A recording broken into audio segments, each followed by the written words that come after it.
Bossman show friend of the show, my man Shawn Walker, Elizabeth City State Vikings D2 CIAA doing big things. 14 wins on the year, doing his thing over there. Shawn, what's up, my guy?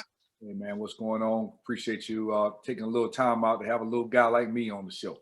Nah, you big time. You big time, my guy. Well, I know y'all didn't any way you wanted to end the CIAA tournament there. But 14 wins this year, man. Had COVID still around at the beginning of the year. Your guys persevered through all that. Talk about that, man. You know, the fact that you got a winning season again underneath your belt, and how you gonna build going forward, brother.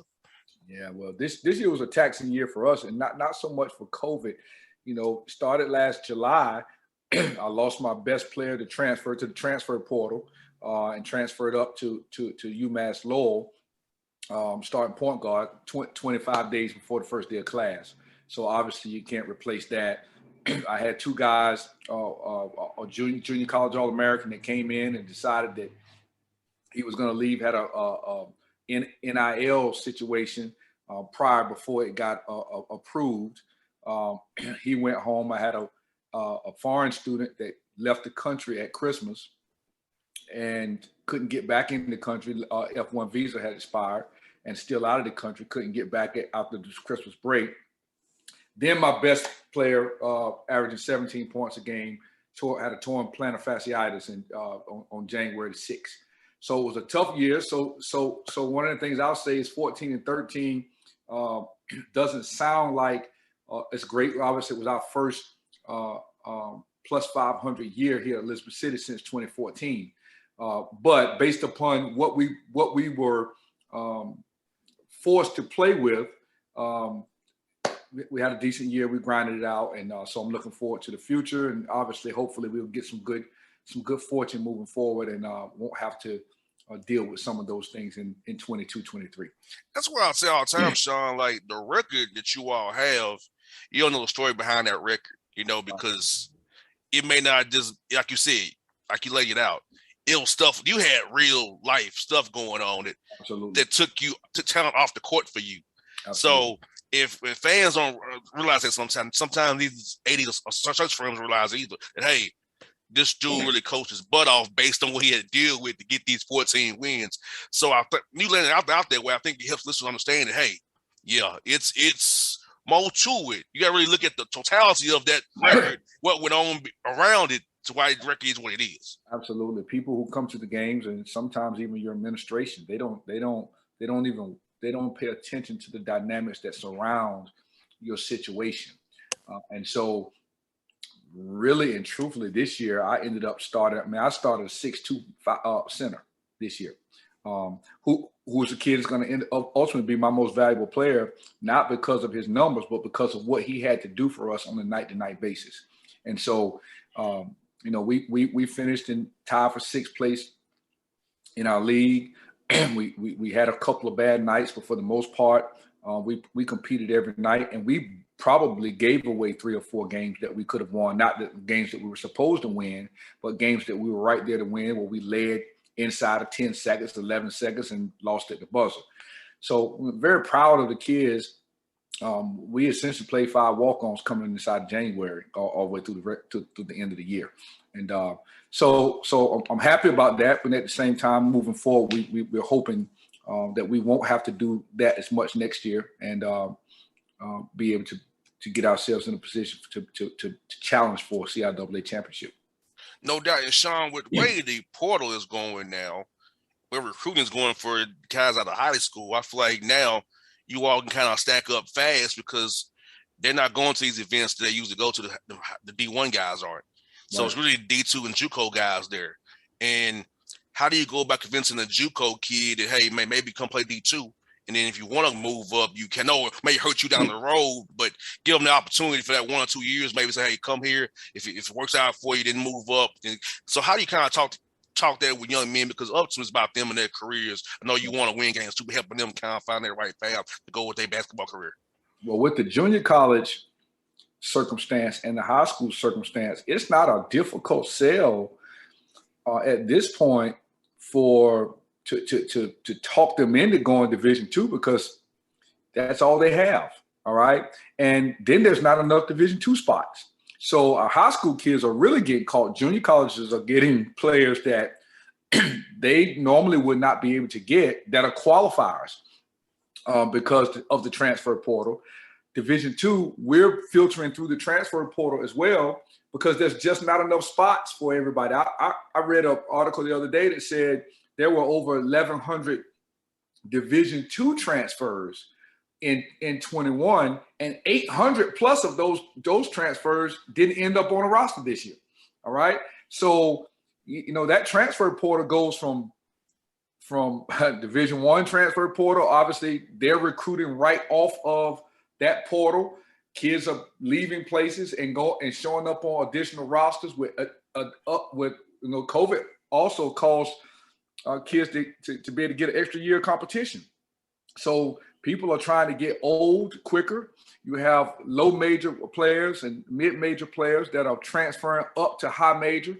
So all your 4-star and 5-star players are not really affected, but 2 stars, 3 stars, those guys are Division II players now, and they're high school guys, don't have anywhere to go. There's a bunch of junior college guys that were 4-year transfers that went back to junior college to try to go Division I again that have no offers, and so those guys are still holding out there trying to figure out what's going to happen. So this transfer portal is major. It has major implications for the junior college player, the high school player, because, Bossman, honestly, there are going to be some Division I level players that are going to have to go Division III. It's just not enough spots. Right now it's all over 2,000. It's over 2,000 transfers in the portal. And think about it this way. 2 players from the University of North Carolina in Chapel Hill went in the portal yesterday. All right. So they were unable to go in the portal or didn't go in the portal until their season was over. So they went in just yesterday and they were in the national championship. So this is the dynamic that our young people are dealing with right now. And it's going to be a couple of years before it balances out. Yeah, and also NIL deals as well. Well, that has a lot to do with it. That doesn't affect us, right? Yeah. So that doesn't really affect Division II or lower level athletes because nobody's paying them millions of dollars or hundreds of thousands of dollars to go in for a commercial. But that is a reality of college basketball now because, obviously the people who have the money are going to benefit the best from, getting these kids to come in school. I think, Shawn, really now is the haves and the have-nots. No question. Especially when I played in the OVC, you're in the CIAA, the SWAC, the MEAC, I know the struggles you all have trying to make sure your guys are good. Right. And it's going to really turn into the haves and have-nots. Now, Shawn, I wouldn't particularly do it, but I know why some guys are now giving up head coaching jobs to be a high major assistant because and you're over a headache. Right. So it's hitting everywhere from coaching decisions to the carousel and where guys goes, universities in this Austin case too, about paying the debt as well. Like, I know Alabama State's going to do it, but Tennessee State, where I went to school at, probably ain't going to do it because they ain't got the money to do it. So it's just all this. It's really just making it more so the haves, have-nots is truly capitalism at its finest. Absolutely. No question. Well, it's always been that way. It's just you just have different dynamics now. Now, you back in the days, you had the blue bloods of college basketball and football, and that's pretty much all you had. Now, depending upon who's got the opportunities for these kids where they're going, and it's going to take a long time for us to catch up to that. Obviously, even in the situation like Tennessee State, where they're Division I in Ohio Valley, but they're also the only HBCU in that league. So those are dynamics that are unique to recruiting, unique to young men picking, or young men and women choosing where they're going to go to school. And those realities now are not going into place. Yes, because I'll just tell you, Shawn, at Tennessee State, the football team dresses in the basketball arena. Yeah. That shouldn't happen. Right. Yeah. Right. And let's be honest about this, Shawn, too. A lot of HBCU schools are in the South, ran by Republican states, right, who don't fund the HBCU school where they fund the flagship schools. Absolutely. A la Tennessee, right, Memphis, right, UT Chattanooga. that Right. system gets more money than say Tennessee State or in Austin P or Martin gets money as part of the Tennessee system. But Tennessee State gets less money of all in Tennessee. So having HBCUs in a state where it's ran by Republicans who don't really want to fund a black thing, Right. It hurts too. It's funding from states that they're in as well. Right. So in the state of North Carolina, we don't have that issue because the state of North Carolina does not support a budget for athletics. So the only athletic budgets that we see are through student fees. So in just a place like Elizabeth City, at Elizabeth City State University, we have the smallest enrollment in the state system, which means we have the smallest athletic budget in the state system. All right. So just a place like Winston-Salem State that may have 5,000 students because they have professional schools, they have nursing schools, master's degrees, and all those things. We have limited master's degree programs. So now we have 2,000 students, they have 5,000 students, and we're both in the same league in the same state. So they just have more money to spend than we do, so the dynamic behind that, even at my level, the have and the have nots, all right, they may not be the money source as it relates to what a private school is giving people, but for a state school, they're doing pretty good. And so the dynamic behind that at all levels is the same. Obviously, when you start talking multi-millions of dollars versus millions of dollars, you see the difference between, that. And when we start talking about thousands of dollars, there's a difference at our level with that as well. Yeah, and also there's a case in going to the court in Tennessee where Tennessee owes TSU $500 million in money that they should have given to the school. Right. That would help a lot. Right. Because having Randy Pillow tell you, he was there, he'll tell you, and I know because I've been. It's hard to win with facilities like that, and now for kids, facilities, ability to give them snacks, all that matters now. Every little thing you can offer matters to a kid, whether they say yes or no. That's more than playing time. It's about amenities and being comfortable now for kids. I just wanted to play and start, but now kids, are different than I was when I was back in 2005 for me. Right, but it's crazy, bro. Yeah, no question. It's definitely a different thing. Walking into a locker room, the aesthetics. I normally say that guys want to know where they're going to live, where they're going to play, and where they're going to eat. All right. So now it's not so much where, they want to know how you're going to eat. Right. And how means how many meals that you can get. Can you make a meal in your locker room? What can you do with that? And then where you're going to play. That also means where you're going to travel. How are you going to travel? Right? You're going to take the bus everywhere. You're going to fly. You're going to take the train. Well, how are you going to do it? So this question about how now is coming into play. And hey, when you walk into one place, I normally tell my coaches all the time, we need to try to be the first visit or the last visit, because that if we can be the first visit and they like it enough, they may decide not to go any place else. And if we're the last visit, then people normally remember what's last. And if you get anywhere in there in between, you're liable not to be able to finish the deal. Amen to that. Because I'll tell you, I'll tell you this, Shawn, for me, I made it clear. I told UT Martin and Murray State, I don't want to live in your city. I said, I'm from Atlanta. I'm from the hood. I ain't living there. So I need to be in a city. So Tennessee State had the edge up because it was actually a city. And I saw something that I could understand being from Atlanta, and it wasn't that far from home. I got you. I understand. That's what kids need. And kids, you knew where you could make it. And that's a lot of this recruiting process as well. That's how coaches can make mistakes. You got to find kids in your program that can make it in your environment. All right. If you had gone to school in one of those places, you would have been in the transfer portal. All right. So a lot of times, even if you were playing, you'd have been unhappy. So you have to find your niche and know what you want.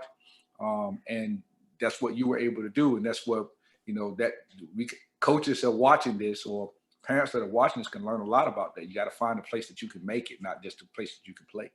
No doubt. And, for me, and my father and my mother. It was about where I would want to be at, getting ready to be able to come to games. How close it was to Atlanta. That was really for me what it was. And then on top of it, I got to go to a black school, get a black experience. Right. And I knew going to small town Kentucky, Murray, UT Martin, in the middle of nowhere, Austin P. It's in the hood, but it's in Clarksville. I'm good on that too. Right. I just knew that I didn't want to go down to Fort Valley because I want to get out of Georgia. Right. I want to get out of Georgia. I couldn't go to Fort Valley or Albany State. I still want to be in Georgia. Okay. So I want to get away from home too. So like it all worked itself out. With Tennessee State ended up being the right spot for me, and right. I got to play because I wasn't guaranteed to play at the mother schools. And like you said, Shawn, I would have been miserable in Murray, Kentucky, in Martin, Tennessee. I would have been ready to get back to Atlanta fast as I could. That's right. Well, you were smart in having a great understanding of what it is that was going to work for you. And you were able to go somewhere and stay and enjoy it and call it your alma mater. No doubt. And Shawn, you know this about young black men. For us who grew up like myself, and for me, sports was my way out of the hood, you know? And now I'm able to host a radio show, work in the NBA, work in the NFL, do my own thing because I was talented at a sport, right. You know, and I was also smart too. There's a lot of things people confuse, Shawn, about us brothers, that because you play ball, you're a dumb jock. Right. I'm not dumb. I'm probably smarter than most people are, but because I was from where I was from in Atlanta, right. He's from the hood. He's not smart. He was play football. Talk about trying to help your young man overcome that stigma of being just a jock and being dumb because where you from and because you play a sport. Not that they really are intelligent, but they also play a sport as well. Well, it's amazing that you say that because, you know, as a professional, being in this profession for 25 or 26 years, I'm not sure, you know, I'm sure that a lot of coaches encounter this as well. But because we work in this environment of athletics and sports, sometimes dealing with people that are not in sport, but dealing with people who are the engine behind your sport, they automatically treat you like you're dumb, right? They treat you like, oh, you're just a coach. So when they see you or talk to you or they have their first impression of you, it's coach. And so that subtitle that you have on your name of coach before they get to Walker or before they get to Shawn or before they get to who you are, where you've been to school or how educated you are, just like them, it sometimes can be almost insulting, you know? And so you have to end up getting your defense mechanism up for that. And I'm quite sure there are other professions maybe that are just like that as well. But it's something that frustrates me a lot because, you know, I can do your job. I graduated cum laude. I have a master's degree. I've excelled academically everywhere I've been to. Coaching is just my passion. So don't try to treat me or talk to me like I'm less than you are because you work in this department or that department. And so that's something that stems far beyond, and I try to talk to my young people about, that's something that stems far beyond being a player. Like if you a life of athletics or a life of, come on, man, think about it. You can own your own business and your own cleaning business and people still see you as a janitor. And so they think that janitors or people who clean are less than the persons who own the building. And the person who own the building, you're just, I work for you, but you paying me and I'm living good, you know? And so we also have to be very careful about dealing with people in that way because we know what it feels like when we're dealt with in that way, and it's not a pleasant thing. Shawn, I'm called a clown. I have a radio show. Oh, Gerald's a clown. Yeah. He's a jokester. He's not serious. He ain't real. They saw me out here doing political stuff. Like he does politics too. You mean the clown Gerald, the dumb guy from the dumb guy from the hood? Right. The dumb guy who hosts the radio show, the dumb guy from the NBA. It's like, I'm smarter than your ass is. Right. That's right. I have a master's degree like you do, Shawn, and I have grad certificates as well. So I'm not dumb. I read a lot. People, because I'm a jokester, I'm radical, I'm loud, I say what I mean, that I'm dumb. because where I came from, because I went to Tennessee State. Oh, he went to a black school. He ain't that. That was easy. That was like high school for him. Really? Right. It's always a stigma to like what we accomplished. That's the part I try to tell young men about owning your own path. Own your path. Like I owned my path. Like to this day, this radio show, every dime is mine. Nobody can tap me on the shoulder and tell me what I can and cannot say. Because if I worked for a station, I would have to go ask them, can I have you on my show today? Right. Who is Shawn Walker? Why do you have him on your show? Right. I ain't got to do that. Right. I can do it because I own this. I can do it like I want to. You know, right. That's about ownership and owning your career. Don't let anybody define who you are in your recruitment process or your path, where you want to be, because if you do that, you'll all have that regret. For me, Shawn, I'm free. I have no regrets because I know every day I'm doing me. I'm doing what I want to do. Right, right. But that's big time, man, and it's something for our young people to know. Obviously, you want to be able to be empowered by other people, but you also want to be able to do some of the things that you want to do to make the life that you want to make for yourself. And so you're in a boss man role for sure, and that's a big time thing. No doubt. And Shawn, like you said, for you, man, being able to touch young black men, man, that's right. Has to make you feel really happy, and because helping mold, my father is a coach as well. So for him molding me is so important. And I'm his only child. He's 81 years old. But talk about that for you, man. Seeing young men leave your program and be successful in life, on and off the court, man. Yep. And that's the idea of coaching. That's actually coaching, where you can see young people come in one way. I tell guys and their parents when they come to me, I want my program to be like a hospital. Okay. I don't want nobody's checking into a hospital that everybody that checks out is checking out dead. All right. You're going to the hospital, wherever it may be, that people are checking in sick. They have an issue. And when they check out, they got the remedy to be better. All right.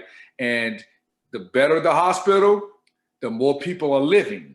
The more is getting less persons from this place than they would this place. I want my program to be just that. I want you to come in one way and be better than you were when you left.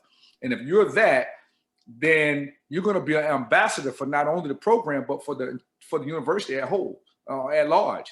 And so we need people like yourself at Elizabeth City State that come in, that develop, that can have their own shows, that can have their own businesses, that can be accountable to the society that we live in a major way, and say and be proud that they attended Elizabeth City State or attended whatever university that it was.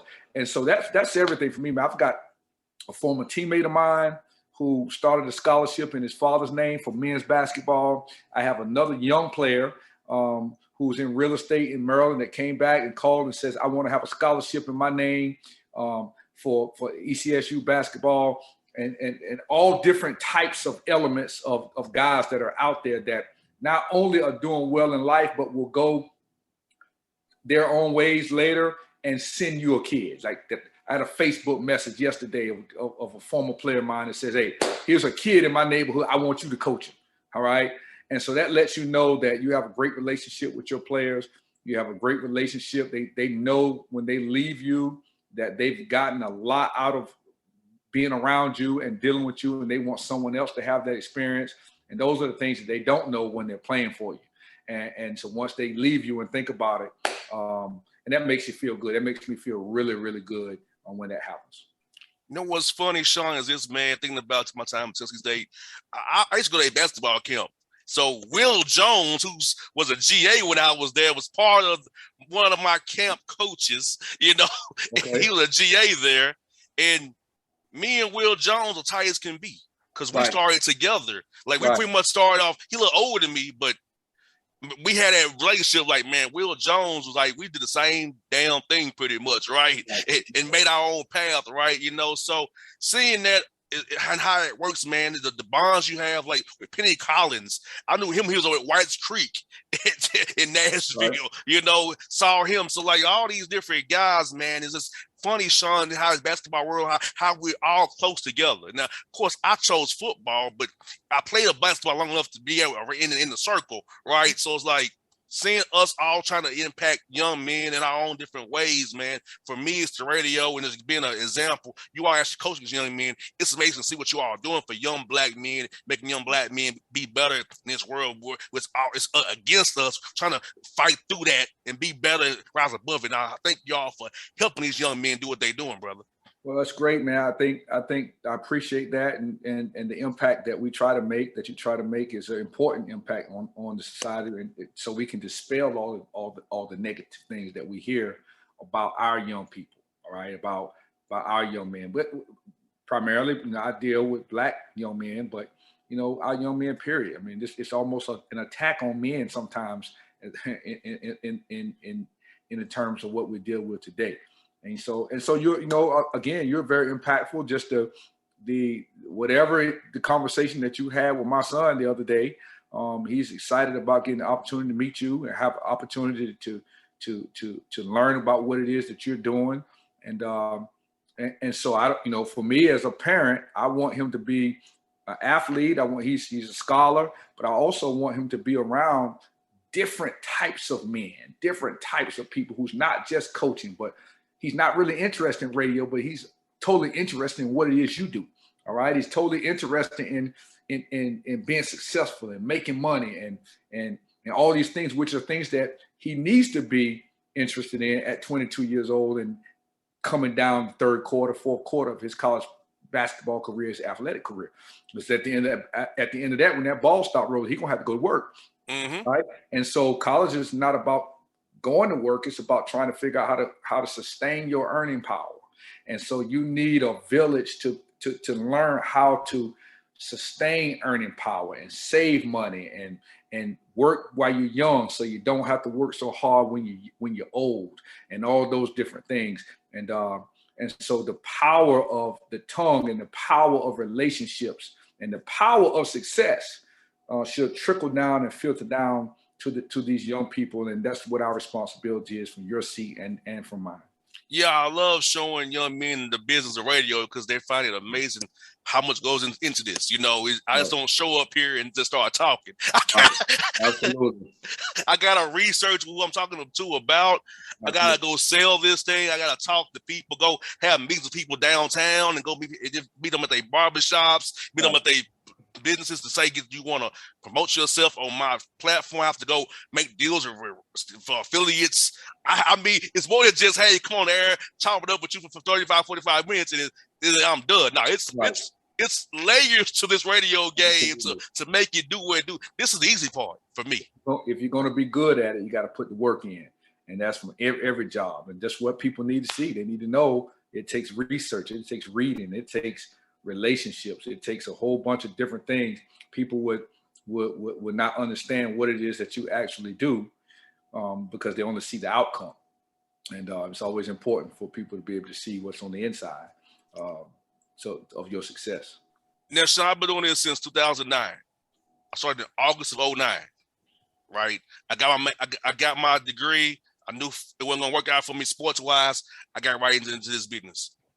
I went to school for business administration, not communications. Because I knew. Okay. So I'm gonna tell you why I don't do that. Because if you go get journalism route, communication route, if you don't get a job, where can you go? Right. For me, having a business degree, if I ever want to go in the corporate world as a manager, I could, but I don't want to do that. But starting in 2009, I had to learn about trial and error. I had a panel. I had to go from that to figuring out my path. 2 to 6 in the morning on the radio, bro. Right. Listen with me, you and me, and the truckers and deers. Nobody listen to me back then, right? Having to do all that stuff, man, and just learning the game. And because it was like nobody showed me nothing, bro. I had to learn so all on my own. Right. Nobody wasn't to help. And I look for showing your son how this thing works, man, and building relationships and bonds. Because in my 13 years almost doing this show, man, I've only had 4 bad guests. In 13 years because they didn't want to do it. That's pretty good, brother. That's pretty good. One of them is an ACC head coach, still coaching football. He didn't want to do it, but he did it anyway. He gave me nothing to work with. A former OVC coach, he's now fired. Another coach out west in Pac-12 who didn't want to do it, but did it anyway. And a random politician that came on my show and acted the fool. So in my 13-year career, I've only had 4 quote-unquote bad experiences. Right. People come on this show realize, damn, JR pretty damn cool. You know, he ain't a bad guy. He ain't out to try to get me. But some people think I am, but I'm not. I'm just having.